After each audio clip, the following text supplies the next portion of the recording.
Imagínate, estás conduciendo en un largo tramo de la carretera cuando, te quedas sin gasolina. Bueno, probablemente solo llamarías a un amigo o a AAA. En realidad no es un gran problema. Ahora imagina el mismo escenario, solo que eres un piloto que vuela un jet comercial lleno de personas. Eso es exactamente lo que le sucedió a un avión canadiense a una altura de 12.500 metros el 23 de julio de 1983. Se suponía que el Air Canada 143 era un vuelo de rutina. Primero el avión iba a hacer un viaje corto de Montreal a Ottawa. Pero ahí fue cuando apareció el primer problema. El avión parecía estar teniendo problemas con la computadora que administra la carga de combustible. Como no funcionaba correctamente, el equipo de mantenimiento en tierra simplemente calculó la cantidad necesaria de combustible por su cuenta. Después de eso, la tripulación de vuelo verificó estos cálculos 3 veces y todo parecía correcto. El avión llegó a Ottawa sin ninguna otra complicación y tuvo que partir para el segundo viaje del día. Esta vez la distancia era mucho más larga ya que se dirigían a Edmonton, a unos 2.800 kilómetros de distancia. El capitán Robert Pearson ya estaba sintiendo que algo estaba mal. Pidió al equipo de mantenimiento que verificara los cálculos del combustible una vez más. Lo hicieron y todo estaba bien. El avión tenía aproximadamente 11.430 litros de combustible. El capitán Pearson y su copiloto Maurice Quintal llegaron a la conclusión de que el avión tenía aproximadamente 20.400 kilogramos de combustible, que era más que suficiente para llegar a su destino. Si realmente tenían tanto. En verdad, solo tenían alrededor de la mitad de eso, solo 9.145 kilogramos. Sé lo que estás pensando, ¿cómo podría pasar tan inadvertido un error tan grande? Bueno, tanto la tripulación de tierra en Montreal como la tripulación de vuelo habían olvidado el hecho de que en ese momento Canadá estaba cambiando el sistema de medición imperial a métrico. Es por eso que todos los nuevos aviones de Air Canada, incluido el que volaba el capitán Pearson, se calibraron en unidades métricas. En cuanto a los aviones más viejos, todavía estaban usando imperial. Desafortunadamente esto llevó a un gran error cuando el combustible se calculó en libras en lugar de kilos. Recuerda, una libra es solo alrededor de medio kilo. Es por eso que realmente tenían la mitad de la cantidad de combustible que necesitaban para hacer el viaje. El avión estaba a una altura de 12.500 metros cuando la primera luz de advertencia se encendió. La tripulación pensó que la bomba de combustible en el ala izquierda había fallado, así que la apagaron.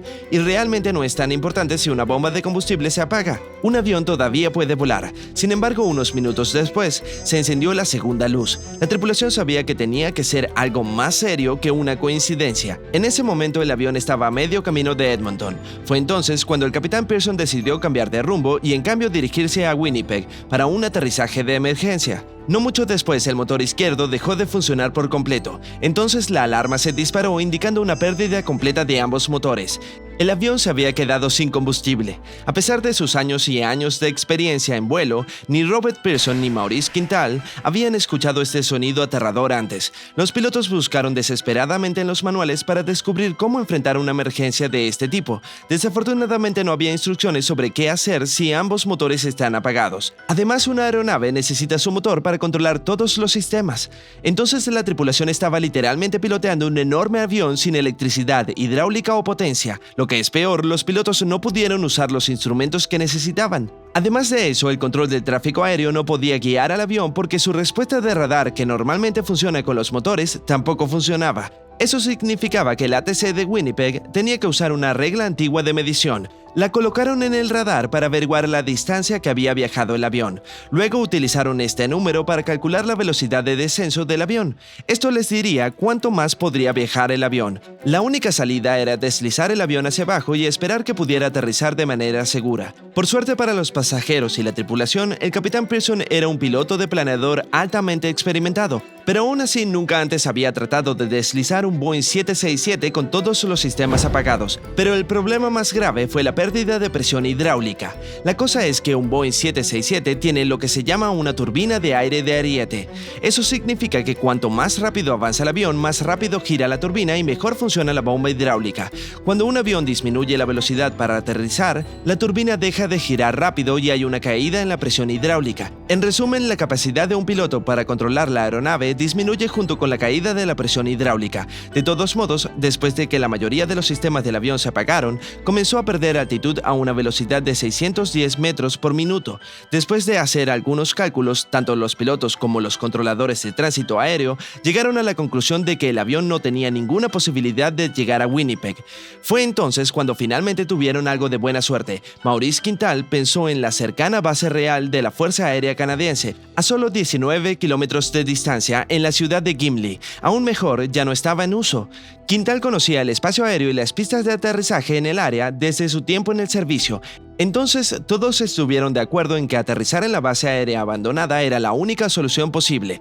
Sin embargo, cuando el avión se acercaba a la pista, los pilotos se dieron cuenta de que todavía estaban demasiado alto. Entonces, decidieron probar lo que se llama un resbalón hacia adelante. La parte arriesgada es que si bien esta técnica de maniobra se puede realizar en aviones personales pequeños, las aeronaves comerciales no están diseñadas para realizarla. Además, el avión descendía demasiado rápido para que la maniobra tuviera alguna posibilidad de éxito, pero no tenían otra opción. Además, el capitán tenía mucha experiencia en realizar un deslizamiento hacia adelante, por lo que el avión estaba en buenas manos. Oh, pero nuestra historia no termina ahí. Verás, los pilotos aún no eran conscientes de lo más aterrador de esta situación. Esa base militar abandonada no estaba allí sentada vacía y abandonada, sino que se había convertido en un parque y un circuito de carreras. Entonces, ese mismo día, 23 de julio de 1983, estaba lleno de felices visitantes del parque, campistas y vehículos. Maurice Quintal no notó a la gente en la pista hasta que fue demasiado tarde para desviar el avión. En cuanto al capitán Pearson, no tenía en cuenta el peligro porque todo su enfoque estaba en el velocímetro. El avión se había vuelto increíblemente difícil de controlar gracias a las turbinas hidráulicas de las que te hablé anteriormente. Recuerda, disminuyen la presión hidráulica cuando el avión disminuye la velocidad para aterrizar. La gente en el suelo no esperaba ver un avión gigantesco acercándose a gran velocidad. ¿Y cómo podrían saberlo? Todos los motores estaban apagados. Esta cosa se deslizaba en silencio, pero no te preocupes. Lo vieron venir y se salieron del camino a tiempo. Una vez que tocó el suelo, el capitán Pearson inmediatamente pisó los frenos. Eso significa que el peso del avión se desplazó hacia adelante, y esto a su vez envió las ruedas de aterrizaje delanteras de vuelta al cuerpo del avión. Pero está bien, perder las ruedas delanteras en realidad fue algo bueno porque permitió que se generara más fricción entre el avión y la pista, lo que significa que se detuvo mucho antes. Así, al final, el Boeing 767 logró detenerse a solo 30 metros de distancia de los espectadores, y lo creas o no, ni un solo pasajero, miembro de la tripulación o visitante del parque sufrió lesiones graves.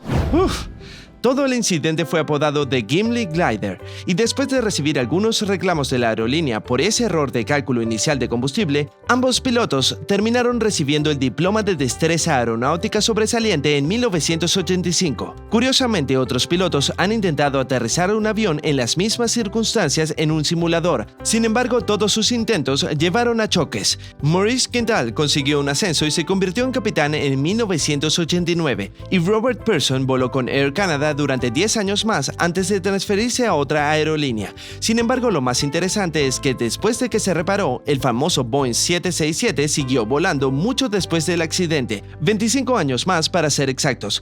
Hizo su último vuelo el 1 de enero de 2008 y luego se dirigió al desierto de Mojave para retirarse unas semanas más tarde. Y los capitanes Robert Pearson y Maurice Quintal estuvieron a bordo del avión durante su viaje final, y 3 de los 6 asistentes de vuelo que habían estado en el vuelo 143 también se despidieron del avión. Ahora eso es realmente conmovedor, ¿no crees? Entonces, ¿tienes algún miedo relacionado con los aviones? Simplemente no me gustan los que tienen serpientes en ellos, pero hazme saber tus pensamientos en los comentarios. Recuerda darle a este video un me gusta, compártelo con tus amigos y haz clic en suscribirte para permanecer en el lado genial de la vida.